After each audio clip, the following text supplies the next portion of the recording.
சென்னை நன்மங்கலம் முன்னாள் அதிமுக ஊராட்சி மன்ற தலைவர் செல்வராணி சுந்தர் இல்ல புதுமண புகுவிழா நடைபெற்றது.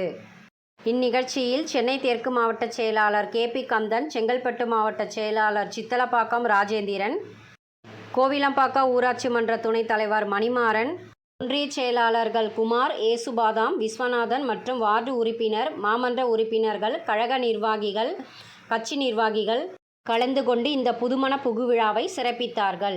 இந்நிகழ்ச்சியில் கட்சி நிர்வாகிகள் அனைவருக்கும் செல்வராணி சுந்தர் சால்வை அணிவித்து மரியாதை செலுத்தினார். அதனைத் தொடர்ந்து வந்த அனைவருக்கும் உணவு அளிக்கப்பட்டது.